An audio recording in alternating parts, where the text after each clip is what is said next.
Welcome back to the Flying with the Flock podcast, the best place to get all of your Eagles and other NFL related news. I'm your host, Matt, and ladies and gentlemen, we continue the off-season crawl towards the start of training camp, which is roughly in a month for your Philadelphia Eagles. They will get started in late July, which seems a little bit later than normal. It tends to feel like they get started like in the July teens. Instead, they're starting in the 20s in July. But I can't really complain. We're getting a little bit closer. The first training camps start like around the 20th of July. Everything just seems a little bit later this year for some reason. I can't entirely explain why, but until we reach any form of training camp, we will just continue to be every other week for the podcast so I can gather up some different topics and we can go over them and have a little bit of fun while we wait for any form of NFL action on practice fields. So before we jump into what we're talking about today, if you all could leave a like and subscribe down below, that would be much appreciated. Your support never goes unnoticed on this channel because of how small we are. If you could send episodes to friends, coworkers, families, and just get us spread around, whether it's South Jersey. I know people up in New England listen, people down in Maryland listen, people out in PA listen, people down in Virginia listen, people out in Wisconsin listen, and Michigan listen. So if you all just keep spreading the word, the good news of what I'm bringing to you here on this dingy little channel, maybe someday we can build a bigger family with all one another. But till we get to that point, all you have to do for me is just leave a like and subscribe down below. That's always appreciated. So let's hop into the list of topics today that I want to go over. I'm going to start with what the top 2026 rookies can do to improve their teams right off the bat in the first year, because it feels like every year we get one or two rookies that really just come out of nowhere and surprise the league. And I'm going to go over who I think that might be in these first couple of years, or first year, excuse me. Then we're going to go into how can the top sophomores of the NFL 2025 draft improve upon their performances that they shown last year.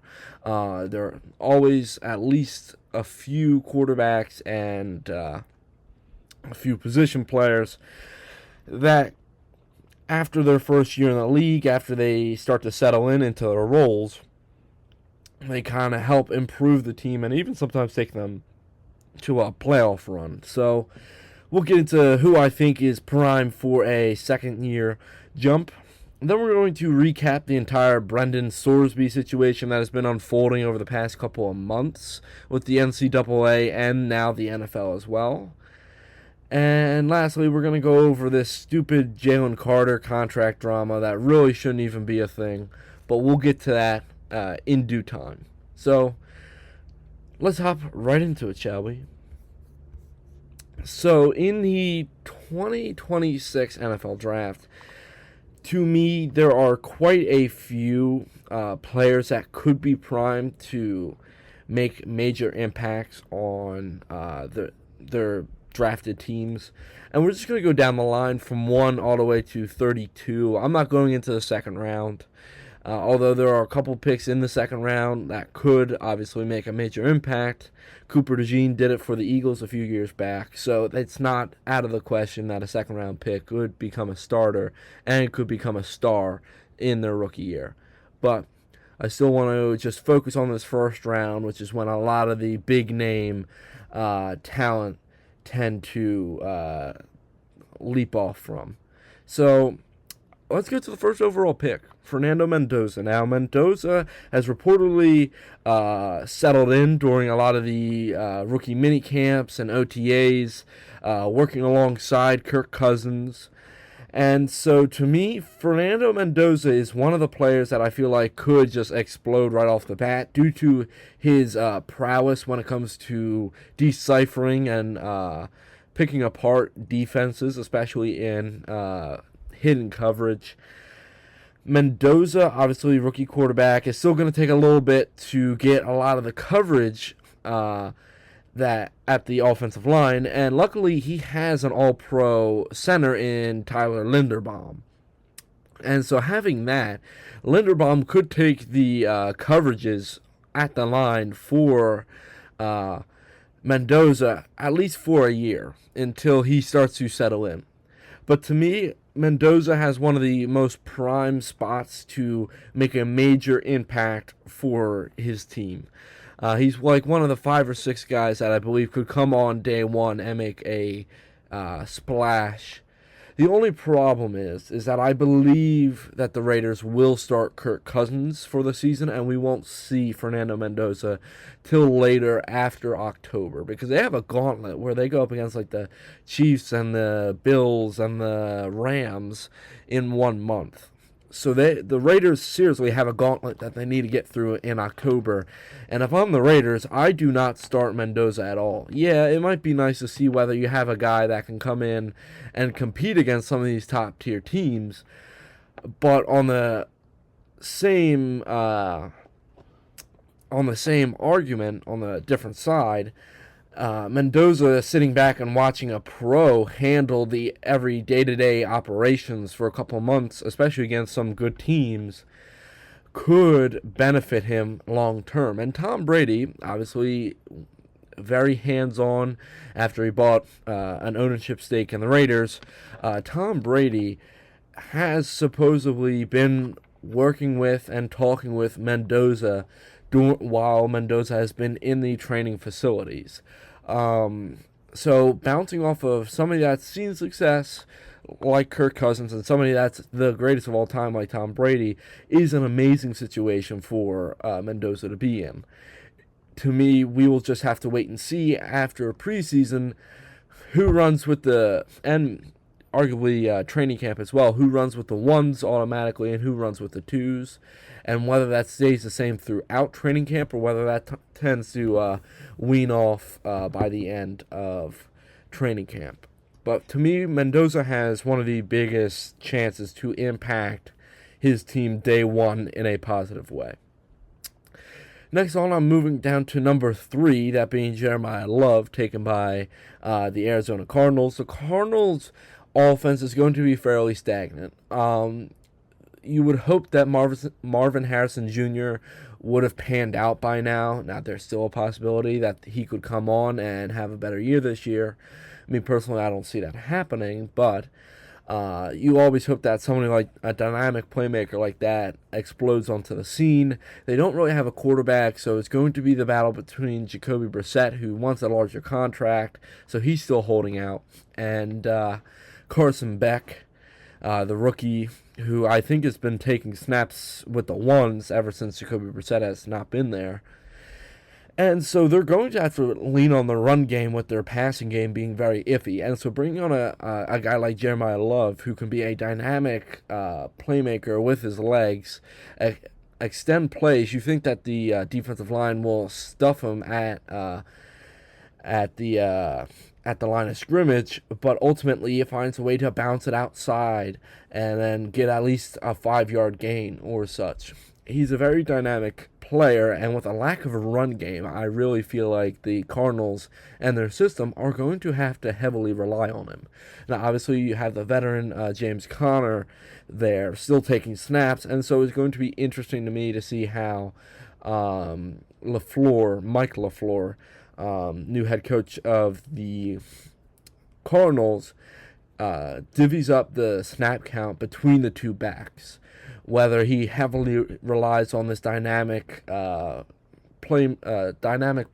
in the backfield in this West Coast style offense, or whether he relies on the veteran who knows how to find holes and he knows the pace of the game at the NFL level. But if Jeremiah Love gets at least 12 to 15 carries a game, I still feel like he might average like 60 to 70 yards per game at the very least.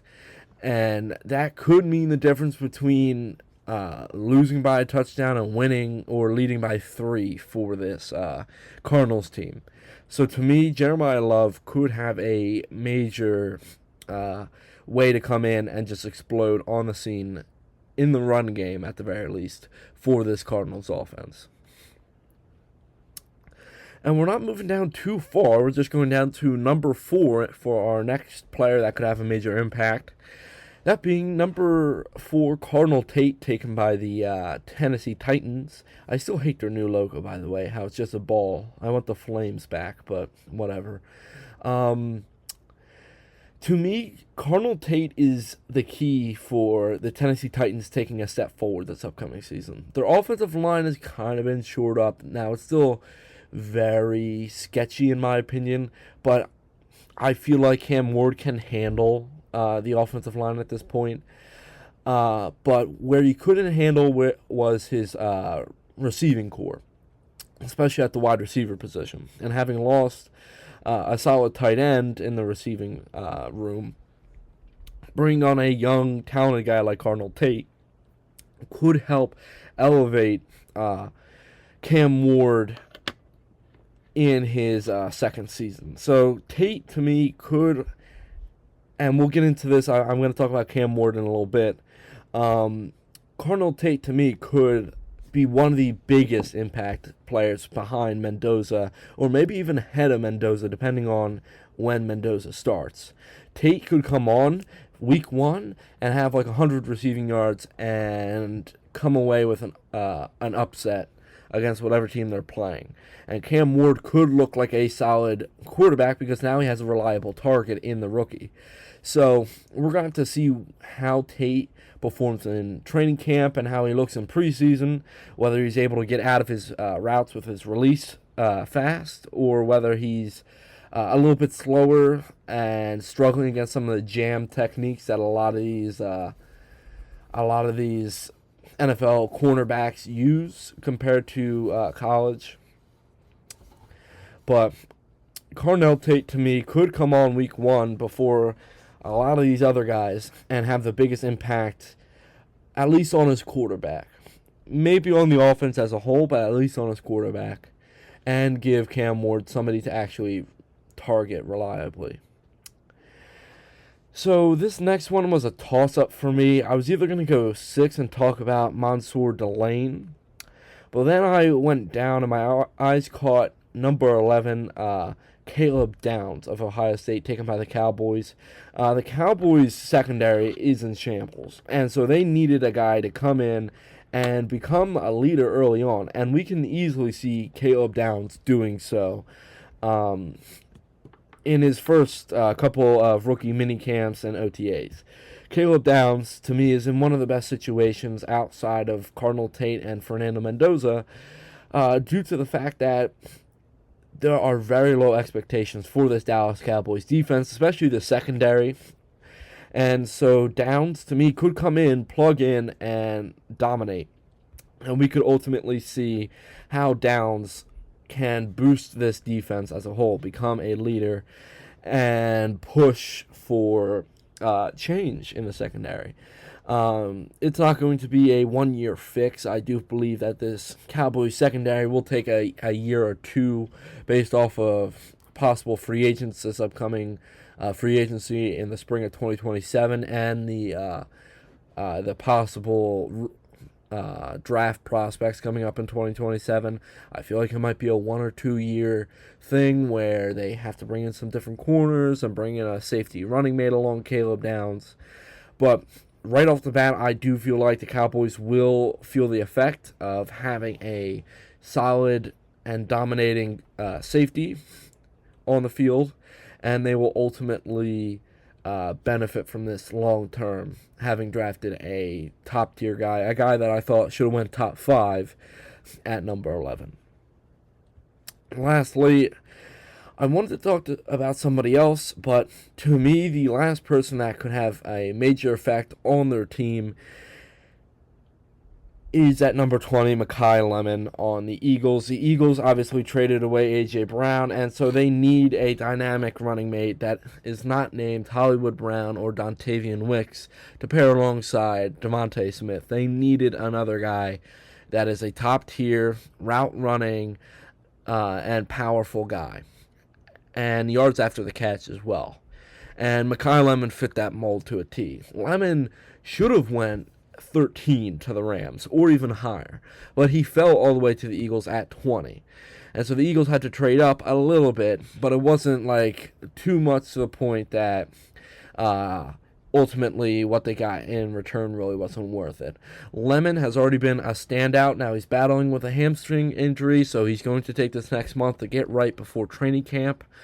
But Lemon has ultimately impressed whenever he's been on the field running routes.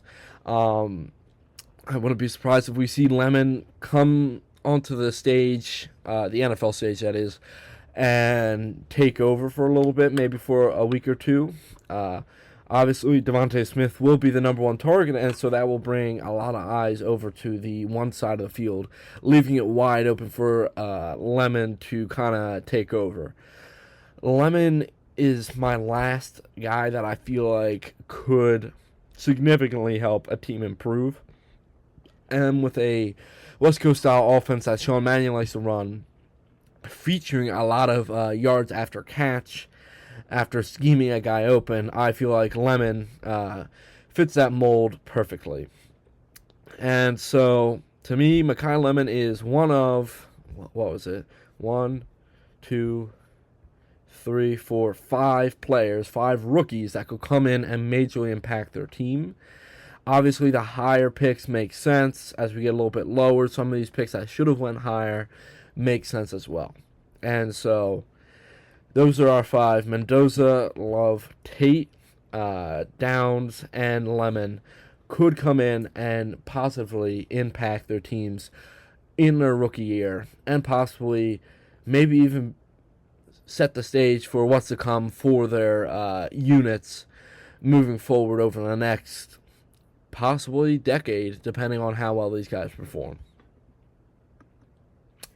So next on, we're going to move on to the sophomores that I think have a lot of room to improve, and how they could possibly, how that will help boost their team. And so we're going to go to the number 1 overall pick in the 2025 draft.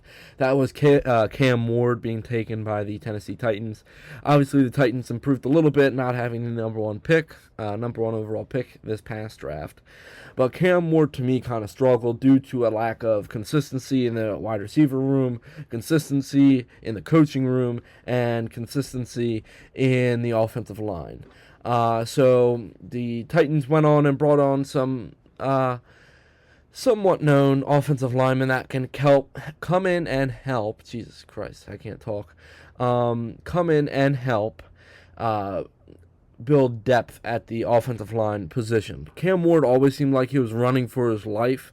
Every single play, or at least every single highlight I saw of his, nobody was really watching any Tennessee Titans games unless you were a Tennessee Titans fan or playing against them. And so to me, Cam Ward will have a better shot at being that gunslinger kind of quarterback that he wants to be, with a solid target like Carnell Tate. I believe Ward and Tate will become one of the best duos this upcoming season, and I believe that's due in part that Cam Ward will have a year able to sit back now with coaches that want to build an offense around him and go out and bring in some receivers that can ultimately help him improve his game as a whole and have a safety blanket to rely on. Ward, I wouldn't be surprised if we see him take a leap from probably the mid-20s in quarterbacks to the teens when it comes to rankings. And I wouldn't be surprised if we hear Cam Ward to Carnell Tate in the red zone several times this upcoming season. So Cam Ward, to me, I feel like he can help push the Tennessee Titans from last place in their division to maybe third or second, depending on how things play out for them down the stretch.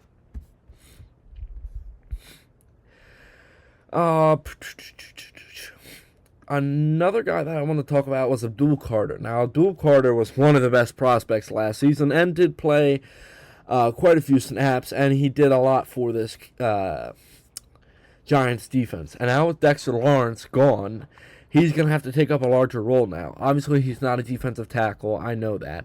But still, he's going to have to be more of a force on the defensive line across from Brian Burns. Obviously, the Giants brought on Arvell Reese, but he's going to be a developmental guy. He's not going to be like an Abdul Carter where he can come on and play day one and dominate. Rather, he's going to have to take another year or two, kind of like a Kayvon Thibodeau, and develop his abilities as a pass rusher. But to me, Carter could just come on and dominate and pick up where Dexter Lawrence left off.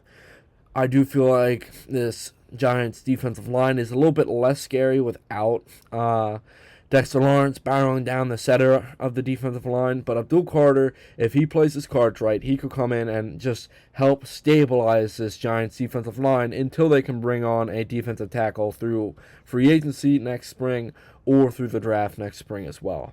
So Abdul Carter could come in and mean everything, because if that defense starts to crumble, the offense to me is kind of held up by toothpicks right now, and without a solid defense, it's all going to come down all at once. So Abdul Carter is a major key to me for whether the Giants are able to continue to contend moving forward. Next up, I want to talk about somebody that had kind of an underwhelming rookie season, and a guy that I really wanted to have a really good rookie season, that being Ashton Jeanty, who was taken by the Raiders at 6. Now, Jeanty was fine. He wasn't anything special, but he was one of the top prospects of the overall 2025 NFL Draft. And to me, I felt like there was a lot more that the Raiders could have done to get the best out of him. Now, the coaching situation and the schemes weren't the best.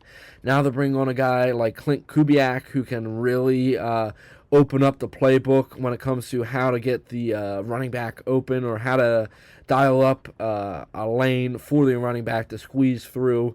Jeanty's not a massive guy, so all you have to really do is just get him a little bit of a hole that he can squeeze through and get into that secondary past the linebackers as well. With the addition of Mendoza and quite a few pieces, especially on the offensive line, like All-Pro center Tyler Linderbaum, I wouldn't be surprised if we see Ashton Jeanty take a step forward past the 1,000 yard rushing mark this upcoming season. And I wouldn't be surprised if we see Jeanty do a lot of damage in the receiving game as well, whether it's Kirk Cousins or Mendoza behind center. I still think that Jeanty will reap the rewards or the benefits of that being the case. Teams focusing more on passing rather than focus on the rookie running back now, and that will allow Jeanty to get his legs under him and explode through these bigger holes that I think this new vitalized offensive line can make. Number 8, we're going to go Terrell, or the 8th pick of the 2025 draft was Terrell McMillan. McMillan had an amazing rookie season. Did he win Rookie of the Year? Was that Terrell McMillan Rookie of the Year? He did win 2025 Offensive Rookie of the Year, excuse me. That's with 70 receptions and 1,014 receiving yards and 7 touchdowns. To me, if the Panthers want any form of success this upcoming season and not to take a step back, they're going to have to continue to build this McMillan and Young connection. Dial up. I know Canales can easily dial up some routes and some schemes to get McMillan open. And once you get him open in the open field, he's a big guy. He's not exactly one of these small receivers. And he can go down and win this 50-50 ball. So if you can get Bryce Young to feel confident in his abilities and comfortable in throwing a 50-50 ball, or throwing into double coverage, but through a tight window to McMillan, I think he can go in and battle against a lot of corners that are kind of smaller than he is. And so to me, if at 6'4", 219 pounds, if the Panthers don't want to stagnate this upcoming season, they're going to have to rely on the sophomore McMillan. Hope that he doesn't take a step back and try to continue to scheme him open, and hope that he dominates downfield. Young, to me, needs to take a step forward. It's make or break season for Bryce Young for me. And the only way he can avoid breaking the season is relying on a guy like McMillan, who has already proven that he's a dominant wide receiver in this league. So let's go over to... We're going to jump down to number 19, that being Emeka Egbuka, taken by the Buccaneers this past... in the 2025 draft. Egbuka was one of the more explosive players early in the season, and then he kind of just cooled off. Egbuka, I believe, could be one of the best receivers this upcoming season, depending on how Baker plays, and he could be he could be the next dominant wide receiver in Tampa Bay since Mike Evans has left, and that's what I kind of want to talk about. There's a large hole in this franchise now, and wide receiver room especially, now that Mike Evans has taken his talents over to San Francisco. And so that leaves Egbuka, the only really dynamic and young enough guy to fill those shoes. Chris Godwin, yeah, he's nice, but Chris Godwin has never been able to eclipse what Mike Evans has been able to do with this franchise. And so you have to bring in a guy like Emeka Egbuka to see if he can't continue to improve off of his explosive rookie season, and then reach like 1,000 yards, reach over 6 touchdowns on the season. To me, Egbuka could be one of the best wide receivers this upcoming season, behind Jamar Chase, behind Justin Jefferson, Amon-Ra St. Brown, Devontae Smith. He could be one of these next best wide receivers, but it all depends on how Baker Mayfield plays. Baker was injured quite often last season, and so that kind of hurt Egbuka late in the season. Whether that's the case this upcoming season, we'll have to wait and see, but this connection between Baker and Egbuka is fairly special. I just want to see more of it on the field at 100%, not like battling through a shoulder or leg injury. I want to see both gentlemen on the field and making this connection that I believe could flourish. And if Baker signs a long-term deal this upcoming offseason, I believe it can flourish, and I believe that we could see the new face of the franchise in the wide receiver department at the very least in Emeka Egbuka.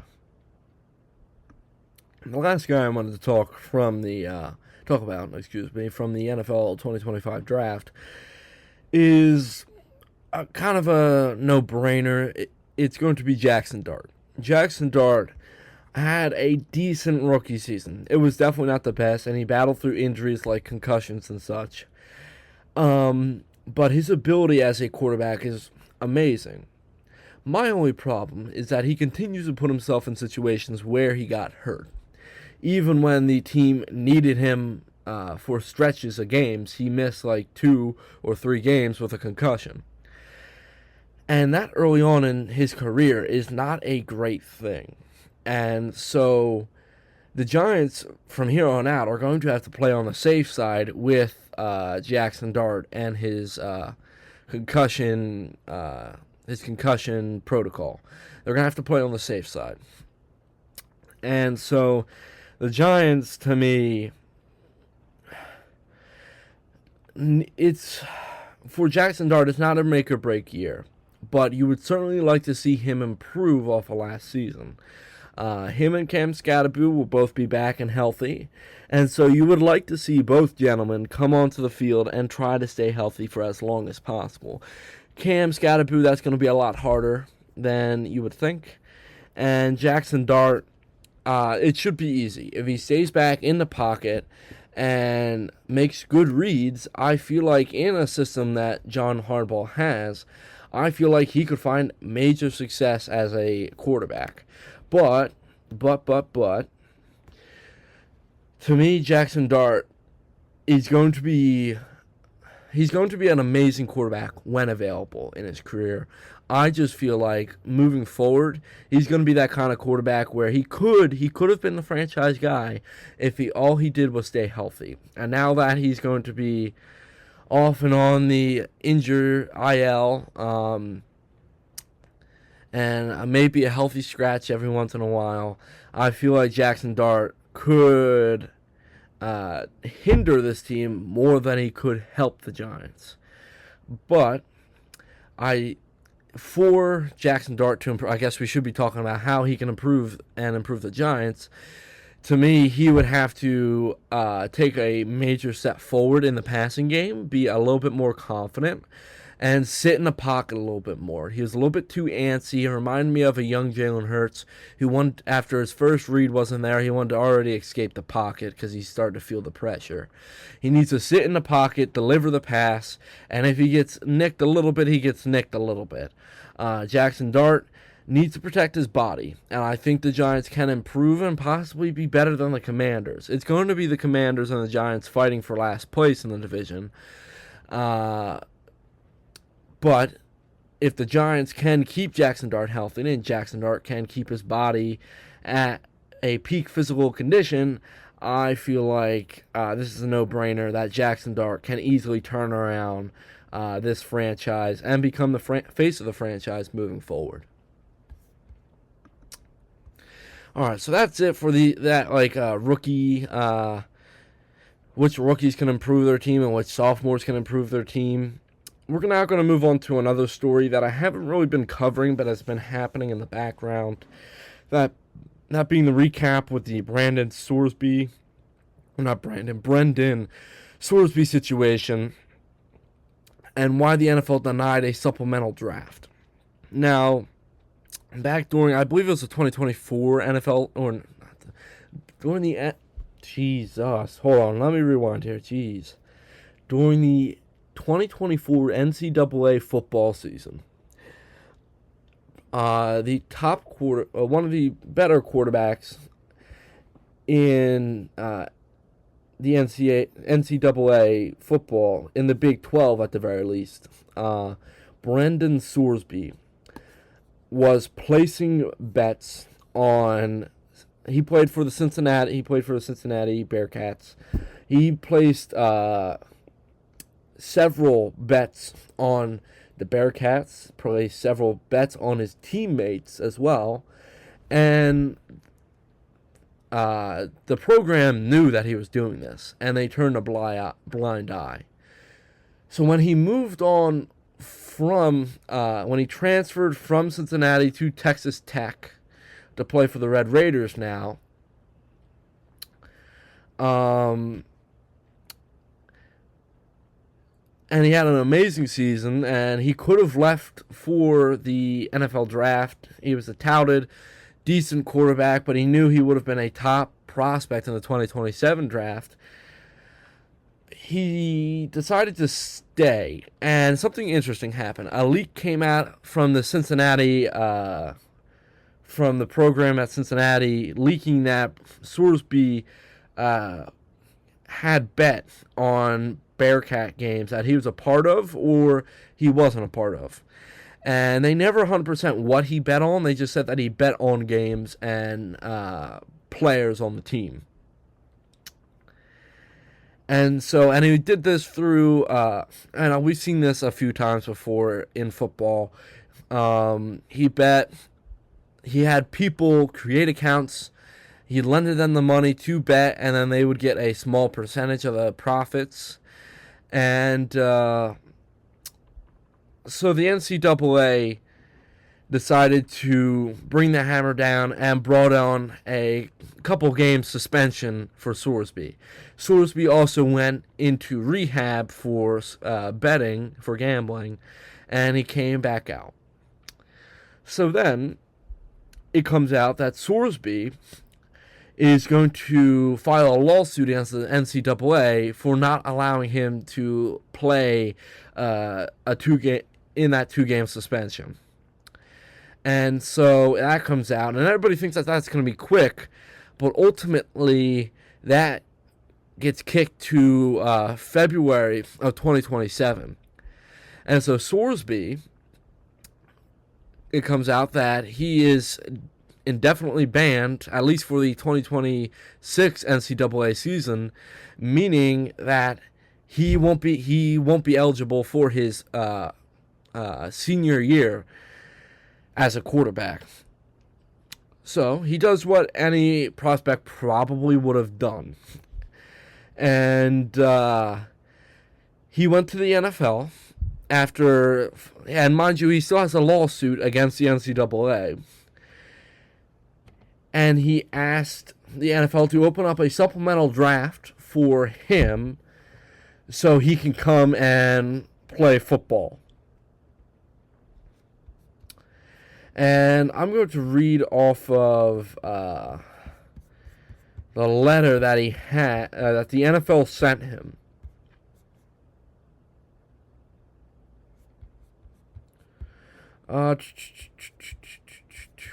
Come on, it was right here yesterday. Okay, here's the letter from Larry Ferazani, General Counsel of the NFL Management Council, or General Counsel? Yeah, that's weird. Alright, they say counsel twice. It probably should be counselor. But anyway, Dear Mr. Sorsby, so this is from the NFL, and this is for his petition for getting for special eligibility for the supplemental draft. We are in receipt of your petition for special eligibility dated June 16th, 2026. Petition, as announced earlier today, the league has elected not to conduct a supplemental draft this year. Under our collective bargaining agreement, the league retains sole discretion to determine whether it is appropriate to conduct a supplemental draft in any given year. The league has not conducted such a draft for several years, and prior to your submission, the league had no plans to do so this year, as no other player had sought entry. Your petition, filed 3 business days before the deadline, without any supporting information or documentation, and only after abandoning your recent litigation efforts to avoid NCAA sanctions, does not provide a basis for the league to alter those plans. The issues presented in your petition are too significant and too closely tied to the league's core integrity interests to permit meaningful review within the timeline presented. And the next paragraph kind of talks about how he basically exhausted all of his avenues to play, and so now he wants to play for the NFL, and that could affect how the gambling could affect the NFL, and how the NFL does not have enough time to dig into what really happened in Sorsby's case. And the next paragraph talks about how this petition really did not address these matters that the league kind of needs to know about for whether he would be eligible or not. And how he did not, I like this line. Where does this start? Instead, even after you receiving the notice of the NCAA's decision rescinding your college eligibility in May, you sought to avoid the consequences of your determination through litigation rather than accepting responsibility for your actions, and you pursued entry into the NFL only after abandoning those efforts. As Commissioner Goodell has emphasized, participation in the NFL is a privilege that carries with it a significant responsibility, including accountability. All accounts, you are a talented player with potential for future success. We we encourage you to focus on preparing for possible entry into the NFL through the 2027 NFL Draft, annual draft. Sincerely, Lawrence P. Fernazzi Jr. So, the supplemental draft is normally held for a prospect or a couple prospects that miss the eligibility for the draft in April, and so they need to file for eligibility a few weeks before the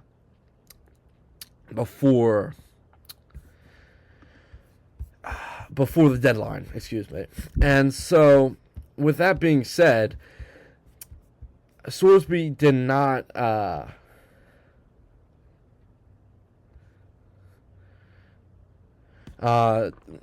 Sorsby did not give him any form of details of why he was, or the league, why he was coming in and applying for a petition for the NFL supplemental draft. And so to me, Sorsby kind of put himself in a bad situation, especially when he sued the NCAA, which that case won't even be covered until 2027. And so the league just did not want to handle any of that. He did not give the league enough time to really dig into what really went on in the situation. I think that was kind of his idea, was to not give the league enough time to dig in to what he was truly doing. And so to me, Sorsby is now, maybe he goes off and plays in the UFL to kind of get his body ready, but the only problem is that's during the spring. Or maybe he goes playing during the CFL, but the only problem is that's during the spring. And so right now, Sorsby is out of a lot of options on how to get his body ready and how to maintain his ability as a quarterback heading into the next NFL draft and next NFL combine. Could we see Sorsby find some way to play? Absolutely. But to me, I don't think he's going to be playing any form of organized football moving forward, and that's for sure. He might get in the NFL draft next offseason, but that's not a guarantee from what it seems like in some of this writing in the letter. So Sorsby kind of played out all of his hands, and he just did not do his due diligence, at least for the league, at least in the league's eyes. And they are still concerned about sports gambling, especially on football games. And to me, I think that Sorsby kind of screwed himself in the long haul. And you got young guys like this coming on in sports betting and trying to keep it a secret. And it's coming to bite them in the ass now. And we're seeing this quite a few times over the past couple of years of professional and amateur players or collegiate players doing this and seeing the consequences and them not liking it. And you got to get over that. These are the consequences. It was a 2-game suspension, but then because you sued the NCAA, then they banned you for the entire season. So maybe if you were able to sit with your consequences, maybe it would have been less, but who knows. So that was the Brendan Sorsby situation that popped up. Last topic I wanted to talk about during this episode was the Jalen Carter contract drama. So this comes off the back of Jeffrey Simmons signing a 3-year, $105.8 million contract, which includes $100 million guaranteed. That made Simmons the highest paid defensive tackle in the league and reset the market for defensive tackles. Obviously, we still have one of our defensive tackles waiting in the wings to get paid. We obviously paid Jordan Davis this past offseason, and so it's Jalen Carter's turn next. When that happens, I don't know. And so the dumb question was brought up of whether the Eagles would pay Carter or move him. And to me, that is one of the dumbest possible questions that sports media could ask right now. The Eagles are not moving him. And he's been participating, coming off of an injury at training camp, or at mandatory mini camp, He's been training off to the side, recovering from shoulder surgery. And so to me, this is one of the dumbest topics you could possibly have brought up. Carter, dynamic player. Yes, he's a problem a lot of times, and I feel like Drew Rosenhaus, his agent, and one of the top agents in the NFL right now, I think he realizes that and knows that if there's a window that Jalen Carter is going to get paid, it's going to be now, or he's going to have to wait all the way until next offseason. To me, Carter could hold out. I've heard, Jalen Carter could hold out, but I don't really see that happening.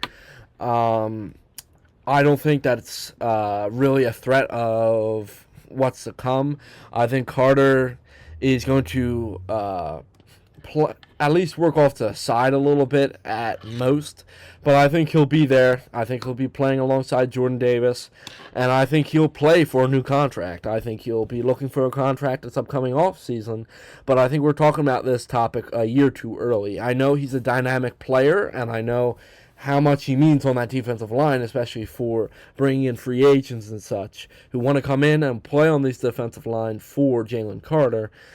But if the Eagles were to move him, they would have already moved him. He was the Browns and the Cowboys already asked for Carter when it came to trading for Micah Parsons and trading for Myles Garrett. And the Eagles didn't pull the trigger. If they didn't pull the trigger there, I don't think they're going to pull the trigger at all. So if you're an Eagles fan listening, or just an NFL fan, don't buy into any of these rumors that, Jalen Carter could hold out from training camp because he's looking for a contract.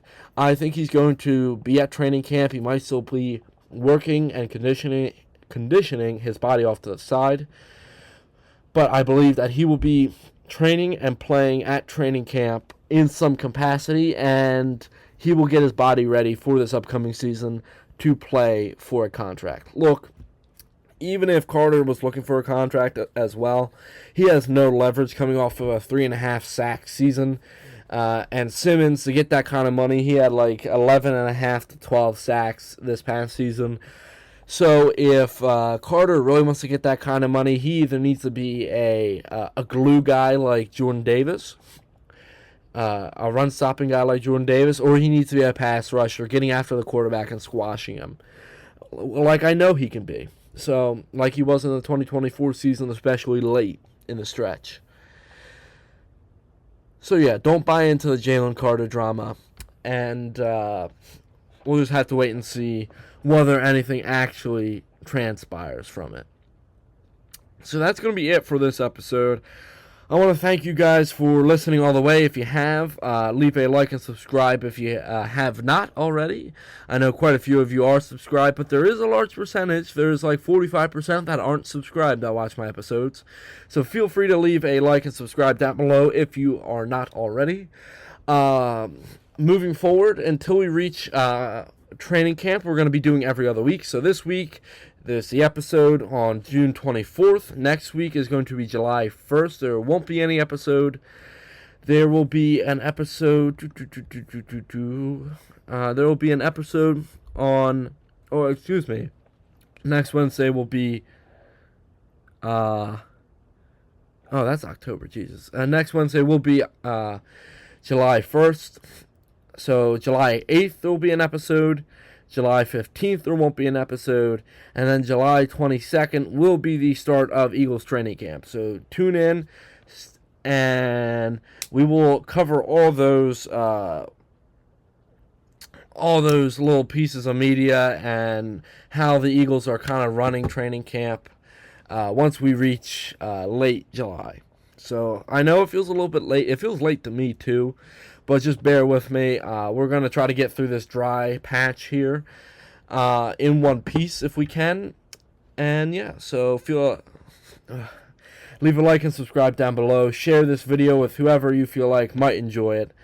And if this video is shared to you, you're probably an Eagles fan, or at least you're a heavy football fan like I am. So I will catch you guys on the next episode on July 8th.